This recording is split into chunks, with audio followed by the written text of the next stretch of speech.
PD님 집 근처에는 편의점 몇 개 있어요? 저희 집 근처에는 5개가 넘는데요. 며칠 전에 집 앞 편의점에 점포 정리 40에서 60% 현수막이 걸렸습니다. 처음엔 그냥 재고를 정리하나 싶었는데 며칠 뒤엔 진열대가 빠지더니 냉장고 안도 텅 비어 있었어요. 유동인구 많은 이 동네 장사로 10년 가까이 영업하던 곳이었습니다. 사실 편의점이 위기라는 얘기 이미 기사나 뉴스를 통해서 접한 분들도 있을 겁니다. 그런데 실감 나시나요?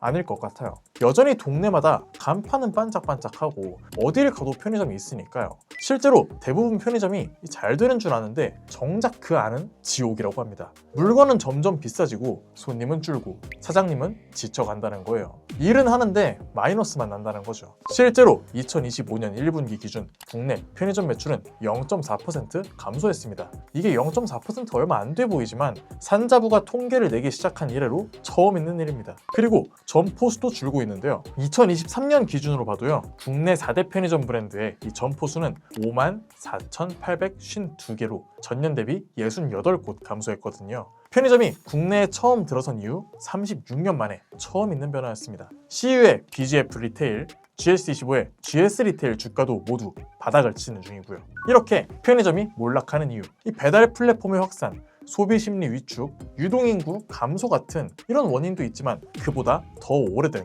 진짜 문제가 있어요. 자고로 소매의 본질이라 하면 물건을 대량으로 저렴하게 유통이 와서 마진을 남긴다는 점이 있는데요. 편의점은 프랜차이즈 업계이기 때문에 그 마진을 본사가 챙겨간다는 거죠. 그래서 오늘 들려드릴 주제는 몰락하는 편의점 업계와 유통업계의 민낯입니다. 혹시 편의점 말고 슈퍼 가본 기억 있어요?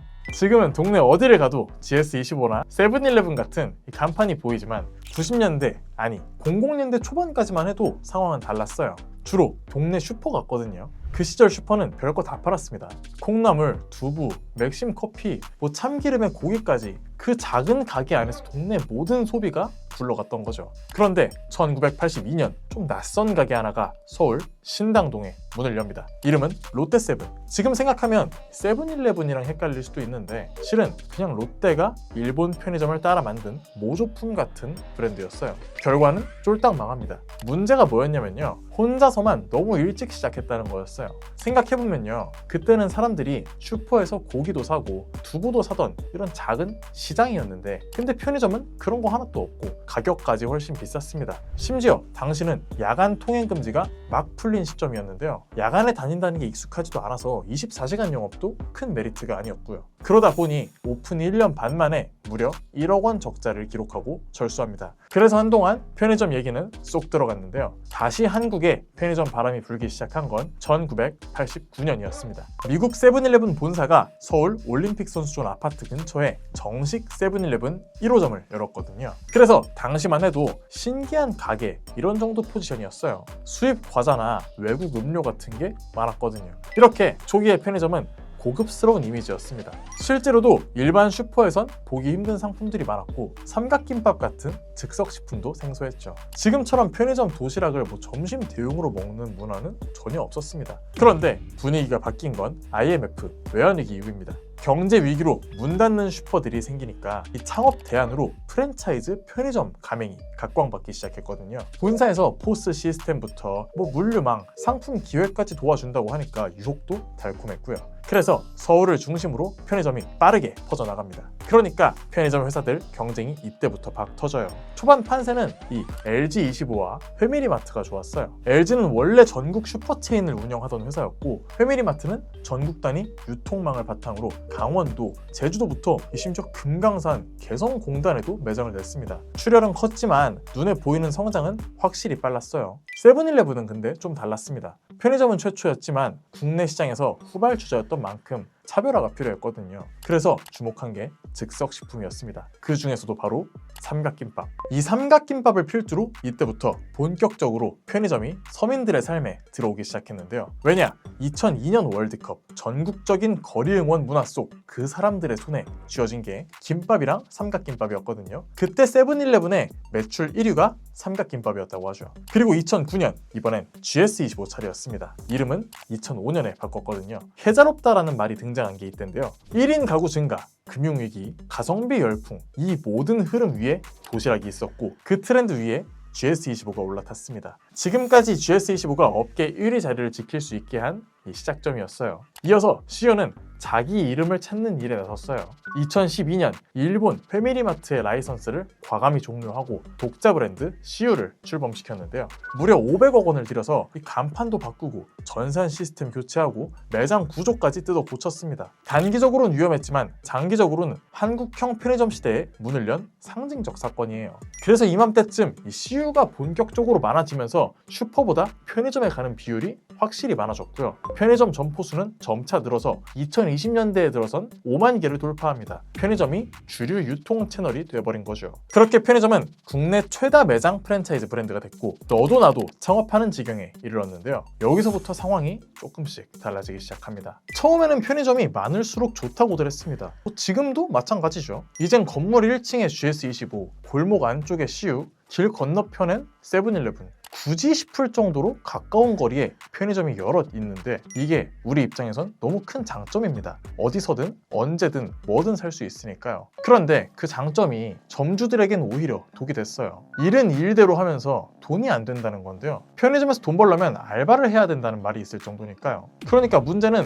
본사 배불리기 때문이었어요. 유통 마진 그리고 과다한 출점 때문이죠. 물건은 팔리는데 정작 남는 게 없습니다. 본사는 안정적으로 떼가고 점주는 변동 리스크를 떠안죠. 편의점은 기본적으로 프랜차이즈 구조예요. 본사가 가져가는 건 단순 로열티만이 아니라는 건데요. 물류 마진부터 광고비, 판촉비, 운영 비용까지 모두 가맹점에서 부담하는 구조입니다. 일부 브랜드는 행사 상품조차도 본사의 프로모션이란 이름으로 비용을 분담시키곤 하죠.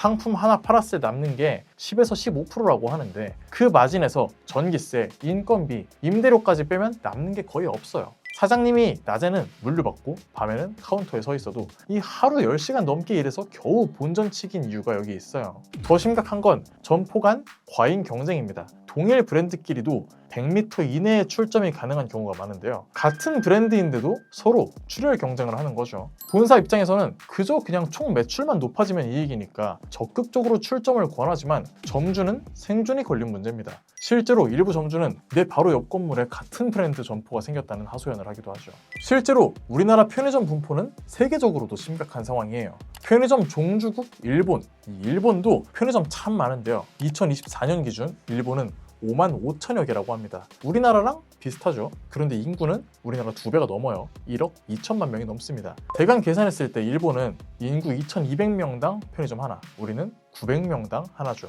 그래서 편의점은 더 이상 출점을 통한 이익 확대는 바랄 수 없는 지경인데요. 본사들도 전략을 바꾸기 시작했습니다. 이젠 수가 아니라 질, 출점보다 리뉴얼이죠. CU는 전국적으로 대대적인 점포 리뉴얼 프로젝트를 벌이고 있습니다.